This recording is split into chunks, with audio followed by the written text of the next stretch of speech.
Papier Digital.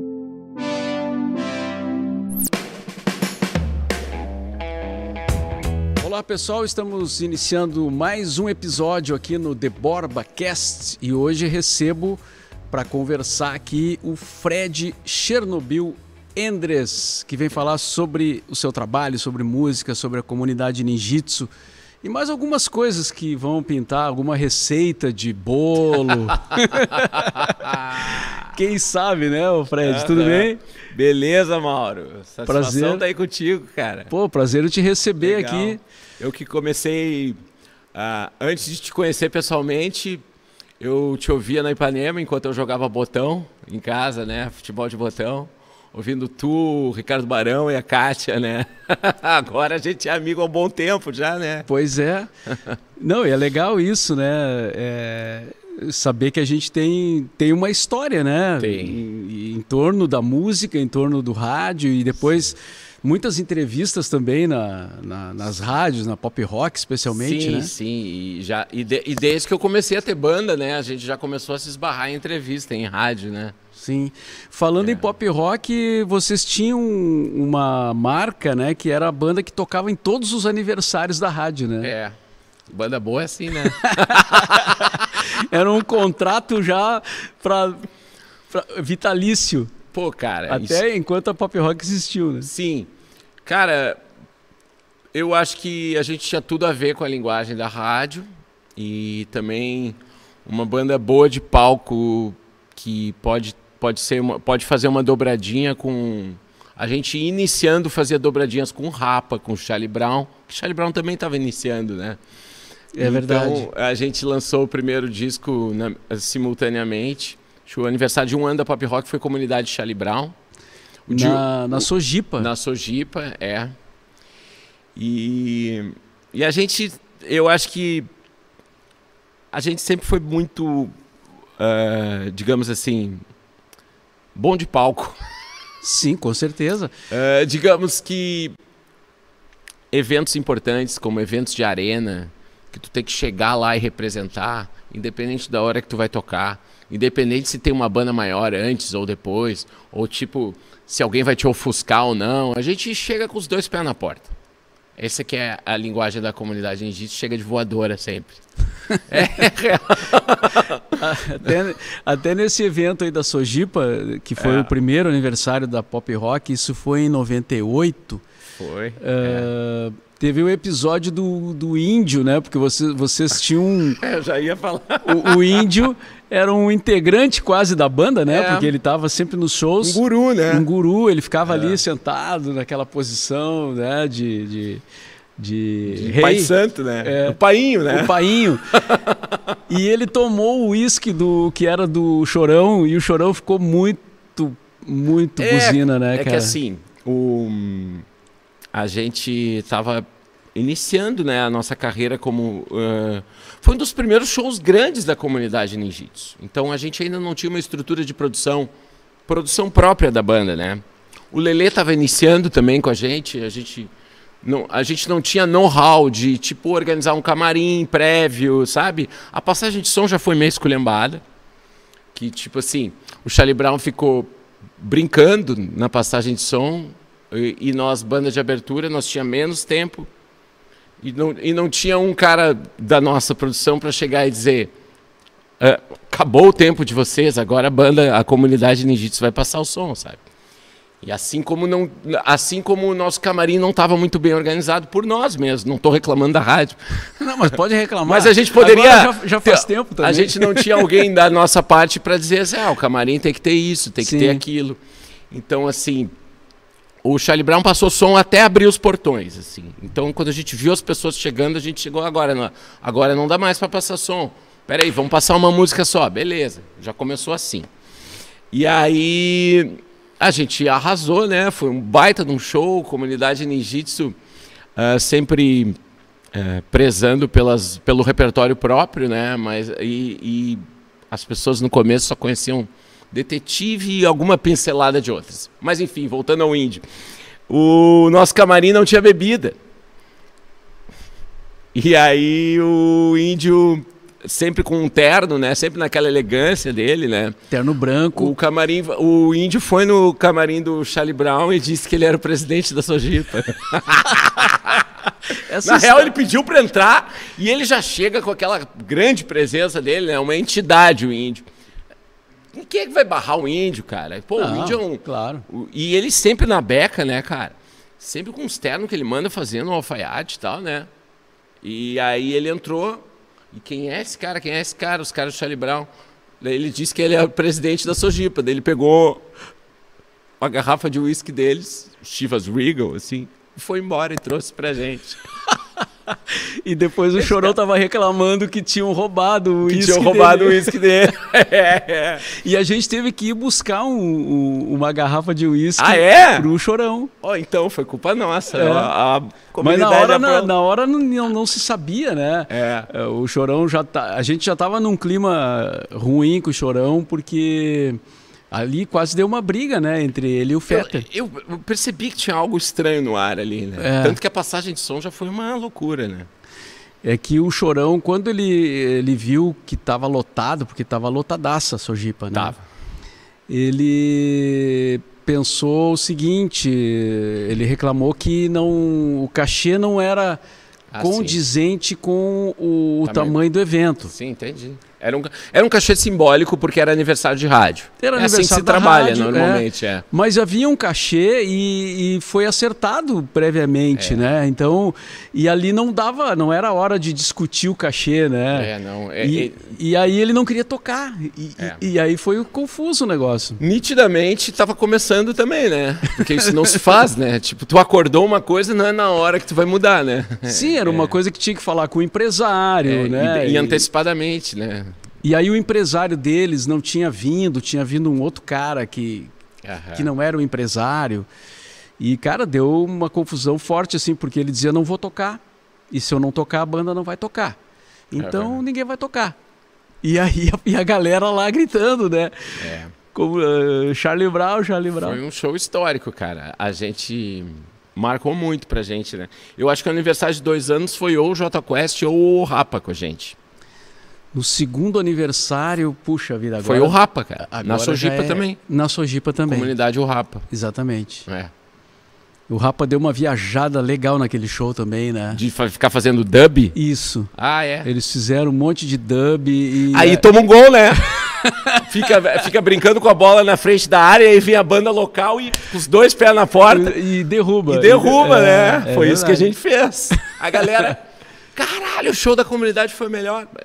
Eu ouvi isso bastante na época. Sim. Tu falou em passar som uma música. Você chegaram a fazer show sem passar som nenhum? Já. E assim, rolou legal? Rolou legal. Já, assim, agora eu não sei te especificar, né? Onde foi?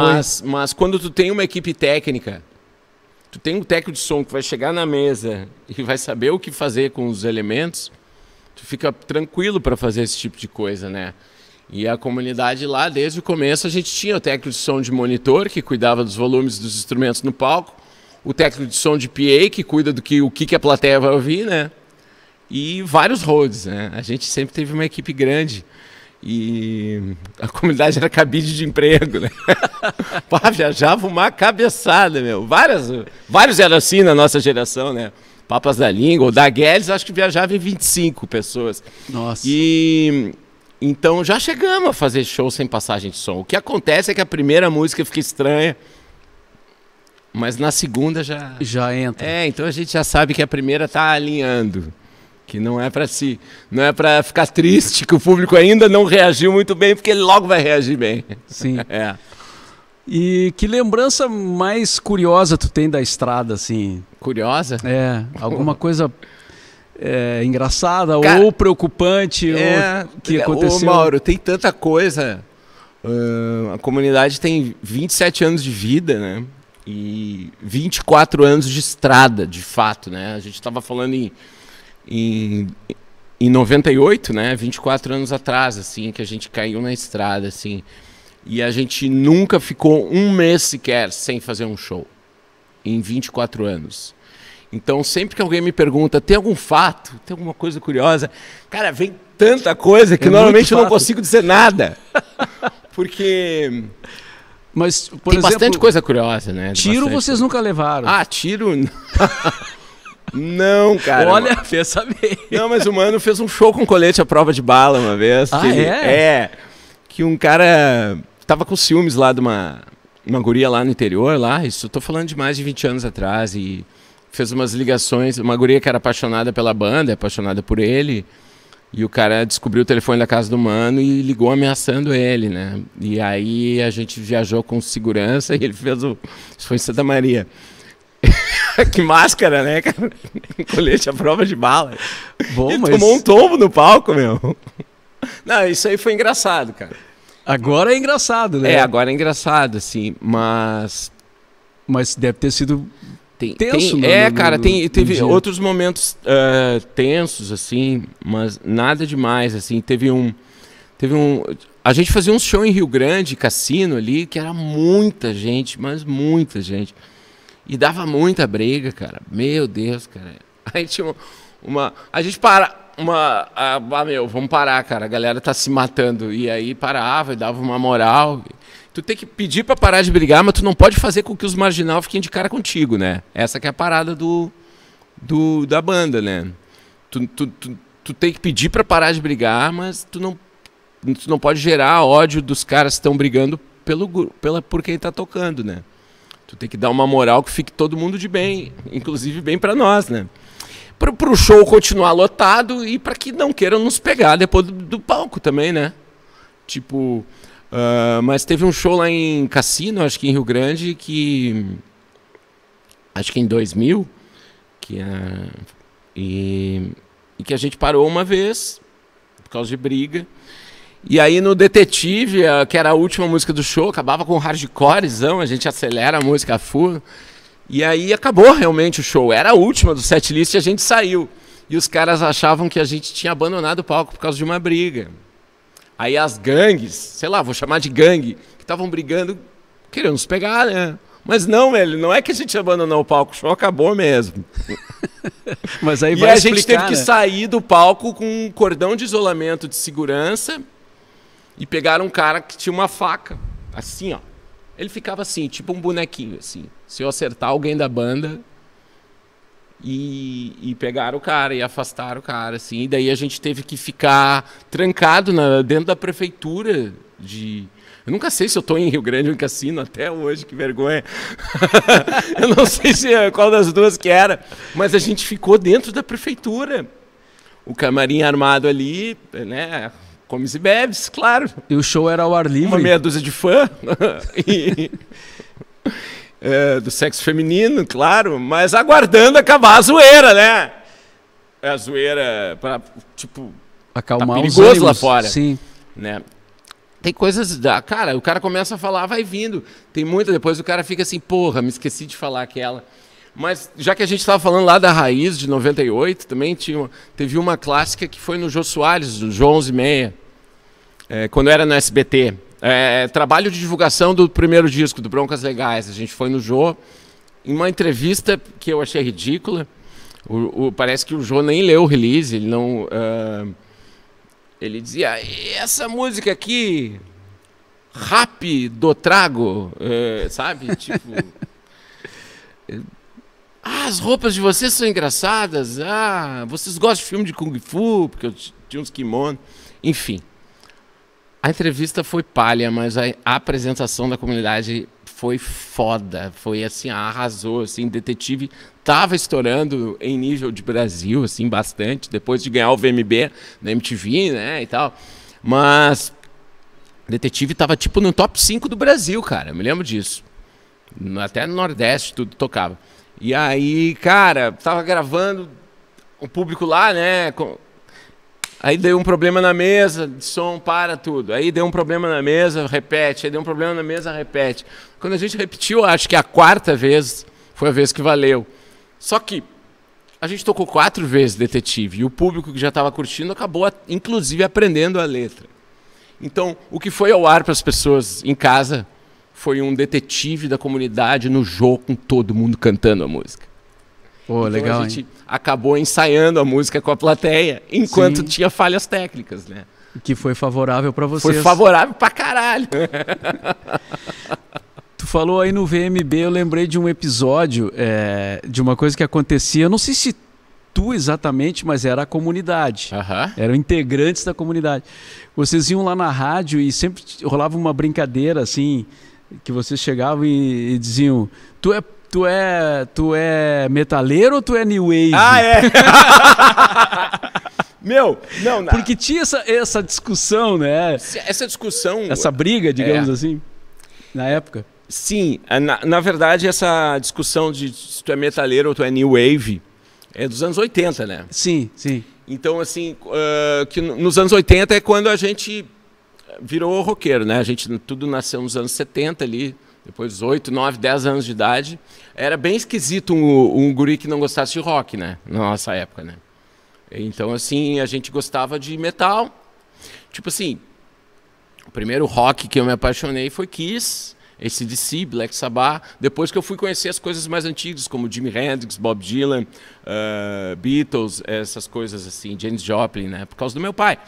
Mas a gente consumindo o rock da época. O rock da época era heavy metal. Sim. Era Iron Maiden, né? O que eu falei aqui, Van Halen e tal. Mas tinha, simultaneamente, tinha o B-52s e tinha o Devil. E, cara, não tinha como não gostar de Devil e B-52s, porque é muito bom, velho. Então a gente era metaleiro, mas que eu vi o B-52 escondido, entendeu? Porque era muito pop, né? Era pop é bom, cara. E o Devil, aquela coisa dos sintetizadores, é muito louco, né, cara? Até hoje, tu ouve Devil, assim, e é um som inacreditável. Eu sou muito fã até hoje. Volta e meia eu ouço Devil ainda, boto no YouTube. E então, assim... E tinha essa pergunta, se tu é metaleiro ou tu é new wave, né? Porque, para saber de que... era tudo meio segmentado por gangues, né? Surfista, metaleiro, new wave, né? Porto Alegre era meio assim, né? E vem daí essa parada, né? Sim, e tinha uma certa rixa entre... né? Porque os new wave andavam de verde, amarelo, verde... Flúor! Verde cor limão. Fluorescente, né? Verde limão. E o metaleiro andava de preto, claro, obviamente, com taxinha, né? tudo. Então, às vezes nos shows dava confusão, porque tinha uma banda de metal e uma banda que era... né? Então eu via Tu via isso também, mais do que eu até, né? Via no público. Tu já frequentava os shows a fundo nos anos 80. Eu comecei aí, assim. Sim. E aí eu citei o VMB porque quando vocês competiram lá no VMB, que era um evento, incrível, né? Sim, era o maior prêmio da música do Brasil. Sim. E era super bem produzido, né? Tinha a MTV americana botando uma verba ainda, né? No começo, né? Sim. Pra fazer o filho andar no Brasil, né? Pelo menos essa impressão que eu tinha, porque era muito rica as cerimônias, né? Sim, era um Oscar do pop. E graças a Deus a gente conseguiu levantar a taça, né? E tinha uma festa que era super concorrida, todo mundo queria entrar na festa do VMB, né? Aí eu lembrei que quando eu entrei no auditório onde estava começando a cerimônia lá do VMB, e aí... já estava todo mundo sentado assim nos seus lugares, né? E eu fui entrando procurando onde é que eu ia sentar. E aí vai começar a cerimônia, todo mundo fica quieto e vocês largam um grito lá: Mauro Borba, metaleiro ou new wave? Ah, foi, cara. E eu disse, putz, os caras estão aí e me entregaram. Se bobear foi eu, cara. Não sei, não consegui identificar, mas foi... Depois a gente deu muita risada daquilo. Chegar no VMB e ouvir essa é boa, né? No meio do auditório. E é meio que piada interna, né? Sim, ninguém entendeu nada. Aliás, comunidade é super piada interna, né? Principalmente se for ver os primeiros discos, né? Muita letra, a gente achava... Era a nossa galerinha se arriando nos amigos. Sim. E vocês começaram tocando, era tu, o Pancho e o teu irmão, né, o Nando? Sim, isso antes da comunidade, né? Antes da comunidade, antes de ter um nome ainda. A gente começou em festivais de colégio, né, no FICA e tal, né?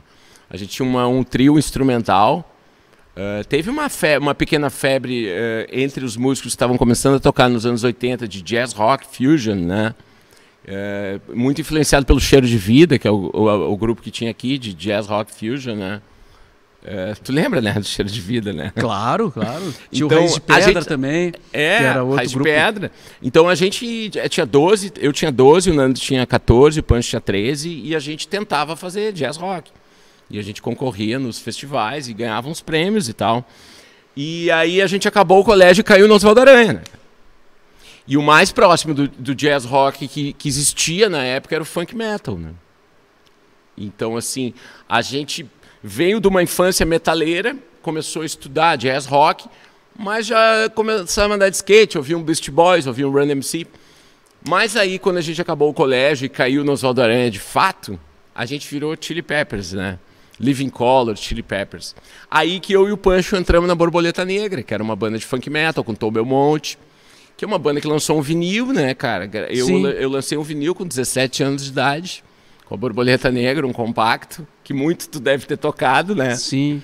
E eu acho que eu tenho ainda esse disco. É uma capa toda que desdobra, Isso. assim, é bem legal.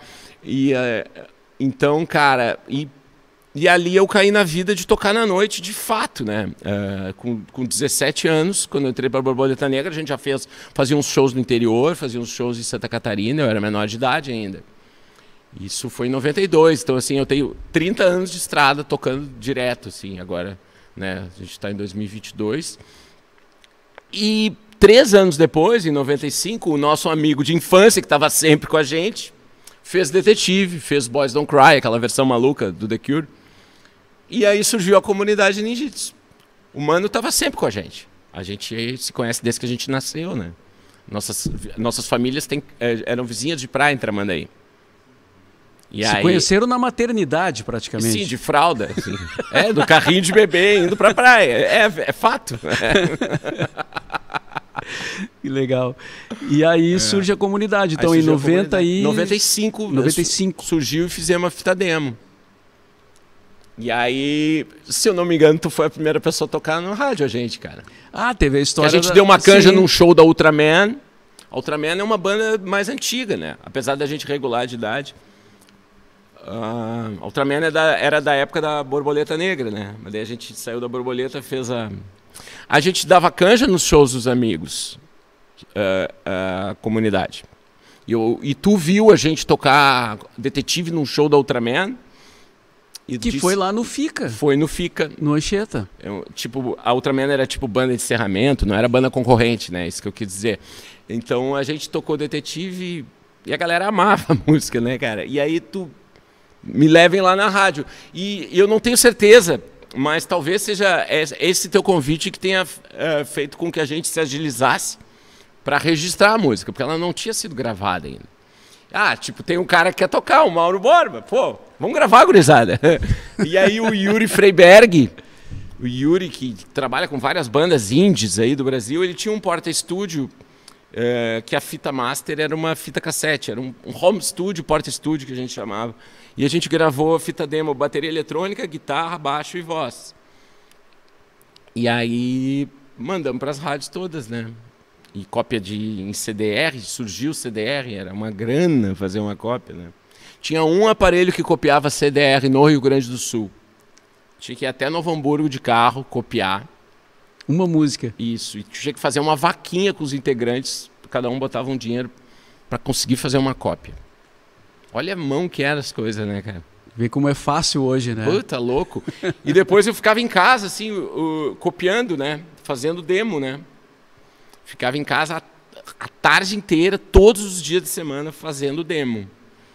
Aí eu e o Mano ia lá pra casa, né? Eu tinha um som que copiava legal, tinha que ter um deck com um cabeçote decente pra copiar legal, né?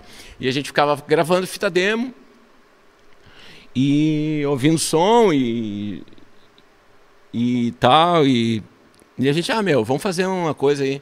A gente já se perdeu, não sabe quantas copiou, vamos gravar aí com a tua voz aí, tem um eco aqui, a gente liga um eco bem bagaceiro e tu diz assim, parabéns, você adquiriu a fita demo de número 1000. E a gente botou isso no fim da master e a gente colocou em todas. Então todo mundo achava que tinha, eu comprei a demo número 1000. Mas a partir de um certo número todas tinham isso. Tu vê. Bom, esse é a comunidade, esse é o espírito da banda, né? Não, eu Chalaça, eu fico feliz de ter influenciado de alguma forma. Claro, meu. E eu era ouvinte, né, da Ipanema, né? Na minha infância, né, cara? Quando vocês foram levar a gravação, eu pensei, putz, os caras acreditaram, cara. Pô, e agora, hein, cara? Nós estamos quase no fim dos tempos, quase no apocalipse, a banda ainda tá tocando, velho. E a banda tá aí, viu? Legal. E a história do Chernobyl, do DJ, é mais recente, né? Então, pro tamanho da comunidade, ela é recente, mas se tu for ver bem, não é tão recente assim, né? O Chernobyl é meu apelido, ele surgiu no Rock Go da MTV, né? O Bonfá e o Bianchi, os narradores fanfarrões, me apelidaram de Chernobyl, eles apelidaram o Tony Garrido de Chili Quenta, o Rafa Malenotti de Beduí da Umbino. Tinham vários apelidos chalaça no Rock Go, né? Daí o Chernobyl pegou, porque eu ganhei 3 vezes o Rock Go, né?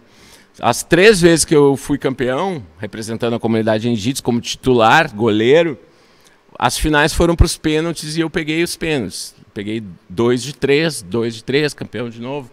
Tricampeão, bicampeão, né? Tricampeão. E aí Chernobyl ficou mais conhecido na MTV, que até a MTV era a projeção nacional que nós tínhamos, né? Então, na hora que eu comecei a produzir som para os outros, antes de começar a ser DJ, né? Da comunidade ninjitsu, eu já estava metido nas produções. Já pré-produzi o Michael Douglas Syndrome, que o Dudu Marotti produziu, que é o nosso segundo disco. Eu já estava metido em fazer os beats, né? Beats de Eu Tô Sem Erva, de Não Aguento Mais, de Cowboy, Ejaculação Precoce, essas músicas todas têm a bateria eletrônica junto. Eu já estava metido nessa parada aí, ainda nos anos 90, né? Com um sampler gigante, analógico. E aí Chernobyl eu pensei o seguinte, esse nome aí dá certo, esse nome aí com esse nome eu fui tricampeão do Rock Go. Em São Paulo ninguém me chama de Fred. Aí eu produzi o primeiro disco da banda em 2005, eu produzi Bonde do Rolê, que eram uns malucos de Curitiba que faziam uma coisa que lembrava a comunidade ninjitsu. E eles me chamaram para produzir. E eu assinei DJ Chernobyl, Produced by DJ Chernobyl, e saiu por um selo americano, do famoso Diplo, que é um dos maiores produtores pop do mundo. Sim. O Diplo estava começando, ele era um estudante de cinema, que tinha um selo de música, era um nerd, o Diplo era um nerd. E aí então eu produzi o primeiro disco da gravadora Mad Decent, que é o selo do Diplo hoje, que é uma gravadora gigante. O Diplo já trabalhou até com a Madonna, né, cara? Então, assim, Katy Perry, todo mundo. E ele era um cara, um parceiro sem grana americano lá dos Estados Unidos, que vinha para o Brasil e gostou do Bonde do Rolê, gostou. E aí o nome Chernobyl acabou, o Bonde do Rolê fez turnê nos Estados Unidos, aí assinou com um selo em inglês, que eu produzi também, de novo. Eu assinei DJ Chernobyl de novo. E o segundo disco do Bonde do Rolê, With Lasers, fez um certo sucesso mundial. E eu comecei a produzir para selos remixes e alguns tracks próprios, misturando baile funk com música eletrônica, para o selo de house da Alemanha, Exploited, para o selo do Japão. Eu produzi até para a Universal Music do Japão, uma cantora de lá, a Tigara, uma MC de lá. Tudo misturando baile funk com música moderna. Assim, não é o baile funk de gueto, é o baile funk mais cosmopolita, misturado com pop americano, misturado com rock inglês, sempre nessa vertente, fazendo do meu jeito. E aí eu perdi as contas de quantas músicas eu lancei, assim, como DJ Chernobyl, não aparecendo como artista, mas como compositor, produtor também. E aí, logo, isso em 2005 eu comecei, né, a produzir. Em 2007 eu tive o convite para tocar no Japão. E eu estava recém começando a ser DJ. Porque eu produzia, mas eu assinava como DJ Chernobyl. Então os caras estavam tocando as músicas, DJ. Mas só que como produtor eu já tinha uma experiência de comunidade e tal. Mas como DJ eu era iniciante. E aí me chamaram para tocar no Japão, num baita de um festival, Fuji Rock Festival. E eu era DJ há 6 meses só. Aí eu criei um set inteiro. Eu peguei tudo que eu gostaria de tocar lá e remixei. Fiz um set 100% autoral lá no Japão. Eu toquei no mesmo palco que o Justice e que a Lily Allen. No Japão era um palco de novas tendências mundiais. E eu estava representando o Brasil ali. E aí que eu me tornei DJ de fato. Assim, o meu batismo foi do outro lado do planeta Terra. Foi como DJ no Japão. E aí depois eu toquei. Depois eu fiz Suécia, Alemanha, Ucrânia, Rússia, Lituânia, República Tcheca, Áustria, França, Portugal, Irlanda. Eu rodei o mundo. Eu fiz 9 mini turnês mundiais, europeias, que chegou a passar para o Japão e Escandinávia. E aí eu virei DJ Chernobyl, cara. Foi assim. Foi uma conexão assim, meio que direto com o exterior, sabe? Tanto que aqui em Porto Alegre eu mal tinha começado, assim, tipo, não tinha caído a ficha de algumas pessoas que eu já era DJ. Porque eu soube aproveitar muito bem a coisa de internet, tinha uma rede social chamada MySpace Music, que tu postava as tuas músicas, e eu fiz contato com o mundo inteiro ali, né? E então foi isso, cara. Eu nunca teria juntado dinheiro, parado tudo que eu faço, e agora eu vou fazer uma viagem. Quando eu vi, eu conheci o mundo tocando. E ganhando para isso. E ganhando para isso. É uma baita história, né, cara? E foram várias vezes. Só na Rússia eu fui 4 vezes. Na Alemanha eu fui 7. Foi bem legal. E eu sabia que tu tinha... Foi bem legal, não. Claro. Até 2018 eu ainda fui, né? Sim. Volta e meia eu vou ainda, né? Mas hoje tem muito mais gente fazendo isso que eu faço, né? Na época era eu e mais 3, 4 caras no mundo que faziam. Que pegava o baile funk e misturava com a cultura cosmopolita mundial, assim. Não fazia, entende? O baile funk mais clubber para a cena eletrônica de Berlim. Hoje, tem pessoas fazendo isso hoje como se tivessem inventado isso agora. Mas existia mundo antes, existia cultura antes do Instagram existir, né? Então, assim, tinha gente antes do Instagram que fazia isso, que o Educar também fazia, eu fazia. Então, assim, eu conheci o mundo misturando baile funk com música eletrônica, basicamente. E esse material está disponível no teu site? Na época eu não tinha câmera, né? Não tinha... Tinha só o Orkut. O YouTube estava começando. Tem alguma coisa lá no meu canal. Baile do Chernobyl. Se tu for lá para os começos das cabeças, tem eu tocando no Japão, tem eu tocando na Suécia. Tem Japão e Suécia só, eu acho. Talvez na Rússia tenha, em Moscou. Legal. E tu conseguiu influenciar com essas tuas misturas aí até o Arthur de Faria, né, cara? Que acho que sim. Será? Ele contou aqui no que bom, programa, eu fico feliz. Ele é um baita cara, né? Que troca muita ideia de música contigo e tal. Sim, cara. Eu acho que eu esqueci de citar também que eu fui pra Sérvia e tal, e eu comecei a me ligar na música do leste europeu nessas minhas viagens, numa conexão com produtores de música eletrônica balcânica, leste europeu, que tem influência gypsy, né? Tem influência cigana, né? Nem toda música balcan do leste europeu, a gente às vezes confunde, quem está pesquisando, que toda música de lá é gypsy, mas não é, né? Tem a música balcan, a música gypsy, tem a música gypsy balcan.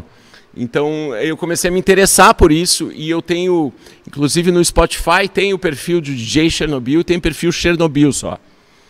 O cara vai encontrar mais coisas da minha época eletrônica, por selos da Alemanha, com conexões leste europeu, com produtores de música balcânica da Sérvia. Vai achar no perfil Chernobyl. Então, assim, eu acho que o Arthur curtiu essas paradas aí, né? Que eu conheci o Goran Bregovic, que é um dos maiores... aí deu. Tu sabe quem é, né? Sim. O maior, talvez seja o maior arranjador, maestro, compositor de música balcânica, gypsy do mundo, né? Então, o Arthur, quando eu contei pra ele, quando eu mostrei a foto com o Goran, ele não acreditou, né? Até pedi pro Arthur te mandar aqui um recado. Vou rodar aqui pra ti. Acho que ele fez uma pergunta ou duas. Minha Nossa Senhora, tanta coisa que eu queria perguntar pro Fred, mas eu acho que o que pode ser incrível é ele contar como é que é uma festa de cigano no interior de algum país do leste europeu, que eu sei que ele já foi em alguns ruins pra caçamba. E eu quero saber como é que está o encaminhamento dos papéis para a guarda compartilhada de tio do Eric, que eu e o Nando estamos fazendo. Que ótimo. Então, cara, na verdade, a festa que ele fala mesmo foi uma festa num barco em Belgrado. Não foi no interior, foi na capital da Sérvia. Eu tenho uns vídeos bem legais no meu Instagram. Vai nos destaques lá. Fred Chernobyl tem uma parte em Belgrado. É uma festa gypsy, mas não gypsy de gueto mesmo, mas de música gypsy, que dava de tudo. Pessoas, não necessariamente ciganas, mas predominava. Claro que tinha um DJ cigano e tal, de música de trap, né? De trap e de música eletrônica, com música gypsy. Talava, né? Que é uma música lá de cerimônia. Talava é uma música muito popular na Albânia e tal. Um DJ da Albânia. Cara, E a vista do barco, que era a festa, dava de frente para a parte histórica, né, de Belgrado, né? Que é onde tem os castelos, né? Que ele vai se dividindo, né? Porque ali naquela região do mundo, todo mundo já dominou por uma certa fase, né? Então, assim, esse rio que eu falo, que era o barco, era o Danúbio, o Rio Danúbio, né? O famoso Rio Danúbio River.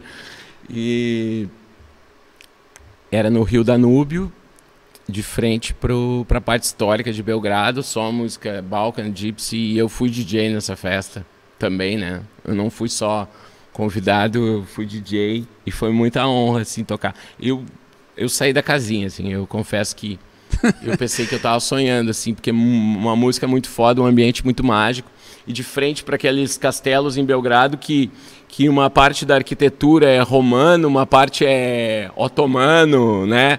Então, assim, conforme quem tava estuprando a região, né? Ou dominando, como quiserem dizer, né?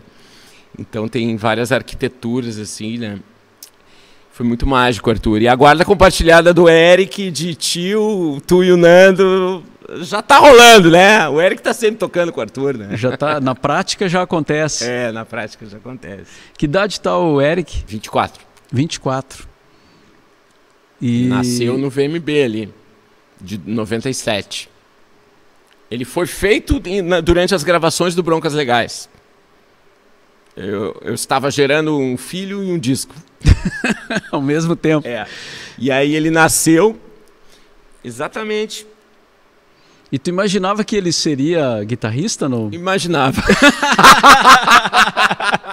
Garanto que trabalhou para isso, inclusive. Sim, cara, a gente sente a tendência, sabe? Tu entende? Fora, ele foi educado com muita música boa, né? E a gente já sentia que ele tinha musicalidade, que ele tinha ritmo, e que começou a tocar com... Dos 0 aos 4 anos ele tinha só guitarra de plástico, de brinquedo. Com 5 ele já tinha uma guitarra de verdade. E aí só foi. Sim. É, legal. Nem sempre funciona assim, né? Às vezes o filho não segue, né? Obviamente. E não é obrigado, né, cara? Claro, claro. Mas, assim, quando há sintonia, né? Que aí vai embora, porque daí tu tá ali junto e vivendo e aprendendo. Sim, e é bonito, é legal, gratificante. É um sonho, né? E ele estreou tocando com vocês, com a comunidade, né? Sim. No Planeta Atlântida. Isso. Ele já sabia umas levadas, assim, um ritmo muito diferenciado na mão direita, né? Que ele começou aprendendo assim, né? No meu colo, eu fazendo a mão esquerda, ele fazendo a mão direita. Então ele tinha uma mão direita muito boa já. Então, em músicas que só tem riff de rock, que o acorde é basicamente o mesmo aqui, só muda a casa... Eu disse assim, tu quer começar? Então vamos tocar uma música com a gente. A galera vai achar muito legal. Na abertura do Planeta, que é de dia, em 2005.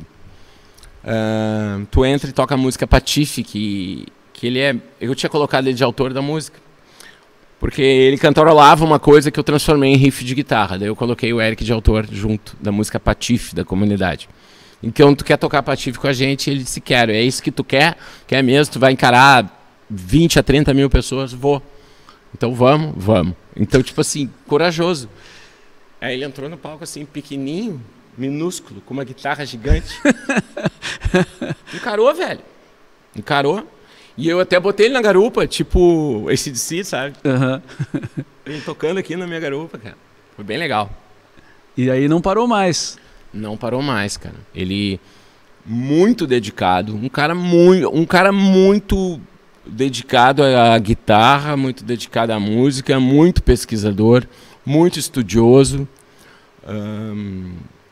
Acima da vaidade, isso, né? Porque hoje muitas vezes as pessoas se preocupam primeiro com a vaidade e depois com o estudo da música, né? Enfim, não estou querendo pagar uma de conservador aqui, mas que o Eric, ele tem... Se tu vê o Eric quebrando uma guitarra num show, se tu vê ele dando cambalhota, se tu vê ele arrancando as cordas, se tu vê ele sacudindo o cabelo, não é só isso, né? Ele tem muita cultura musical, ele compõe desde cedo, ele tem 4 discos solos lançados já, Eric com CK, Eric Endres.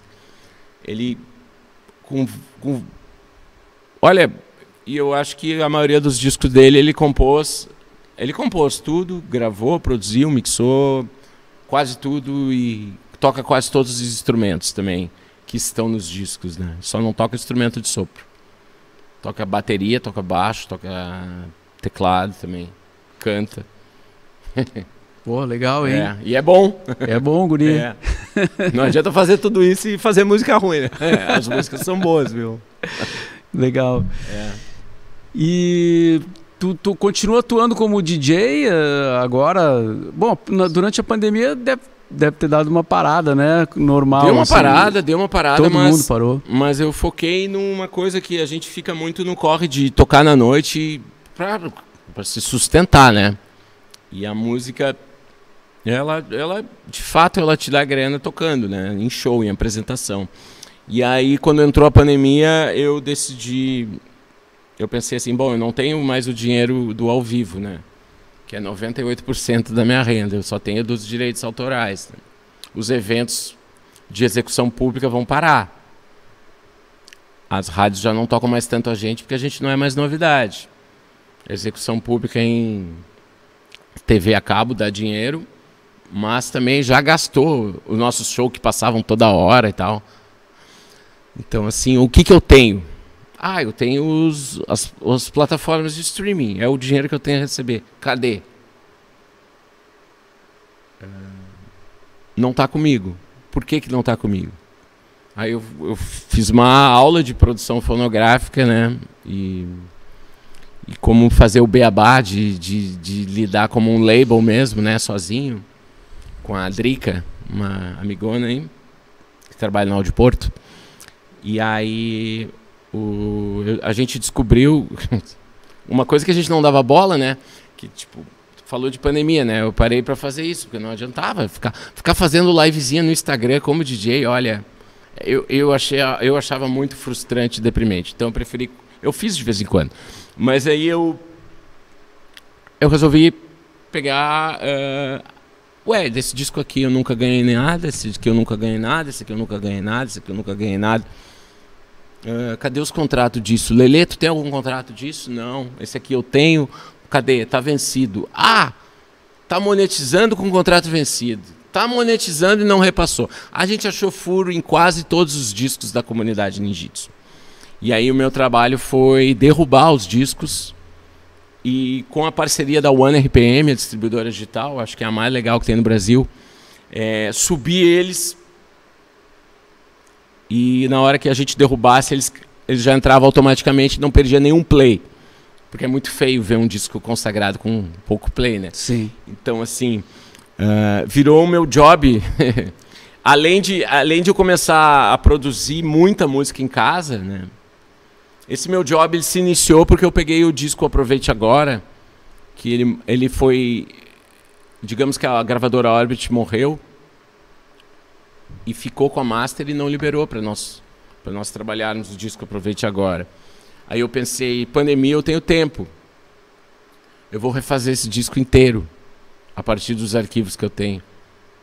Um pouco por dia, uma hora eu vou reconstruir. Aí eu peguei o disco que estava preso na Orbit e transformei todas as fonogramas em novos fonogramas. O disco era de baixo, guitarra, bateria e voz. O que está faltando? Está faltando um segundo guitarrista. Eric inventa um segundo guitarrista para todas as músicas. Já botou no trabalho. O Eric ele assina o disco junto. Sim. O Aproveite Agora 2020 saiu. Então, a gente reconstruiu todo um disco, conseguimos uma autorização para lançar ele, porque pois eram novos fonogramas, né? Eu fiz a mutação de fonogramas que estavam presos, inserindo elementos, mixando novos elementos na música, sem desfigurar a música. Foi uma técnica que eu acabei desenvolvendo na pandemia, junto com meu filho. Foi um trabalho de pai e filho, ele na casa dele me mandando arquivo, a gente em isolamento, né? Aí como é que eu vou lançar isso? Aí que eu tive essa aula que eu te falei com a guria, daí eu aprendi a parada de como lançar digitalmente. Aí eu lancei esse disco, daí eu peguei o gosto, aí eu derrubei os das gravadoras inadimplentes. Hoje a discografia da comunidade Ninjitsu é toda monetizada para os integrantes da comunidade, ninguém mais nos explora. E a banda cuida do seu próprio negócio fonográfico, né? E o que aconteceu? Enquanto tudo isso vinha sendo feito, tudo espelhava nas redes sociais. E quando quando veio a vacina e os shows voltaram, a gente também, enquanto fazia isso, escreveu o projeto de comunidade 25 anos. Então, assim, durante a pandemia, o projeto foi aprovado. Então, a gente lançou mais várias coisas. A gente aprovou o projeto, a gente gravou ao vivo na Opinião, que está no YouTube inteiro.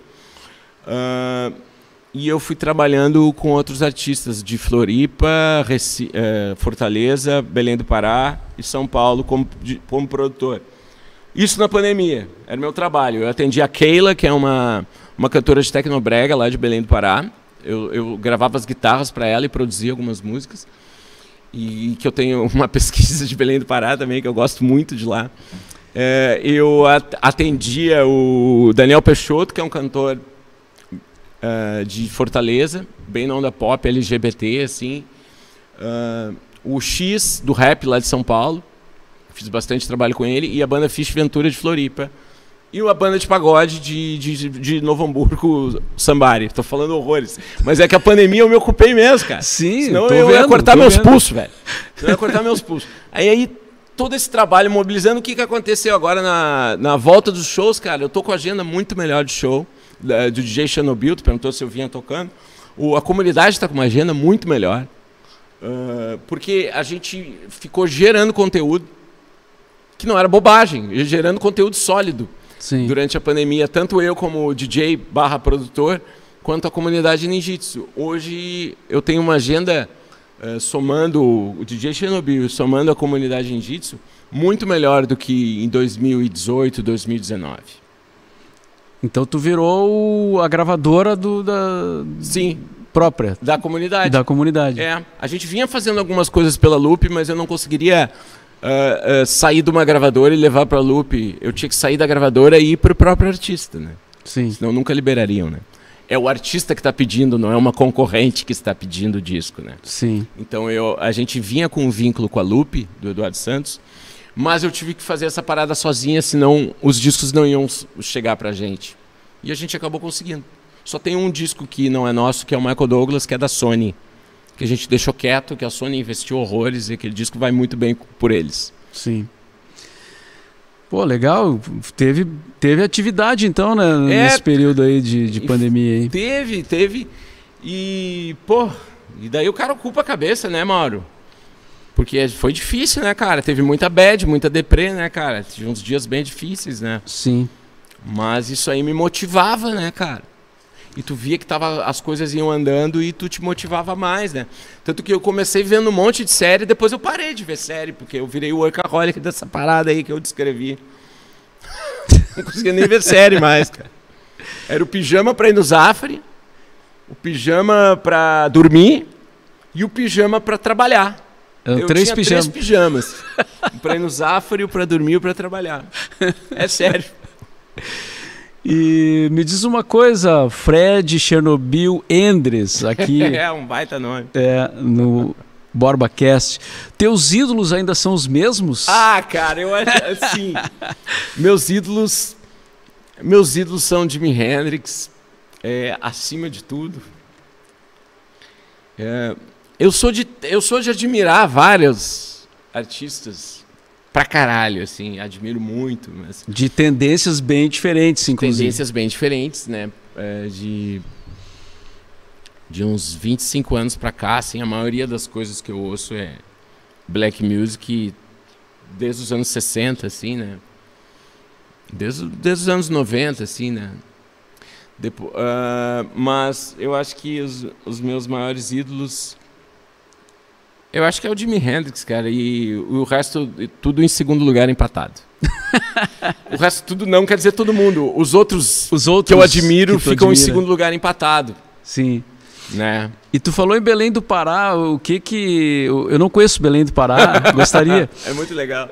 O que tu gosta de lá? O que te Cara, chamou a eu atenção gosto da lá? música e eu gosto do ambiente de rio e de floresta, de umidade, da culinária local também.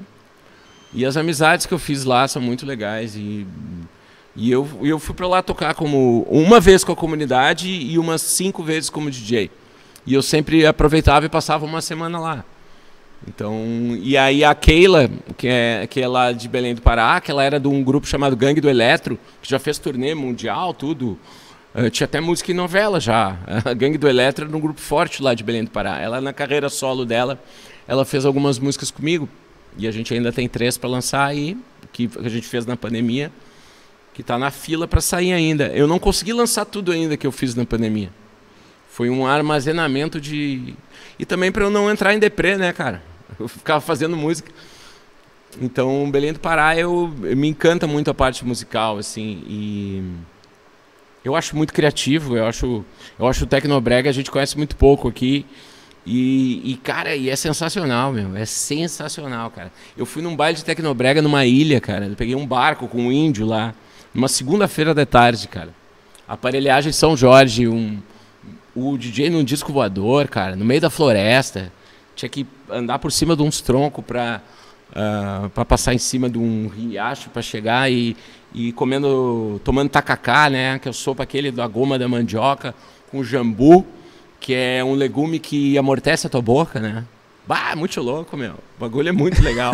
Bah. Eu não conheço isso, cara. Pô, cara, Belém do Pará é demais, cara. E qual é o ritmo de lá, assim, a música de lá? Então, o que me atraiu é o carimbó, né? Eu acho que o carimbó é o principal, mas que de uns 20 anos pra cá tem o Tecnobrega, né? Esse nome Tecnobrega não é... É a música brega feita com bateria eletrônica e com os elementos, o teclado e a linguagem toda. E o visual meio de aparelhagem é um visual que remete a coisas futuristas. É como se fosse um disco voador posando na Amazônia, sabe? Isso é um baile de Tecnobrega. Não é a Amazônia só orgânica, é a Amazônia com o extraterrestre. É bem louco isso. Então, predomina cores fluor, luzes de rave, e o som é deles. Não é o som de uma rave da Europa, é um tipo de música que eles produzem, eles consomem entre eles.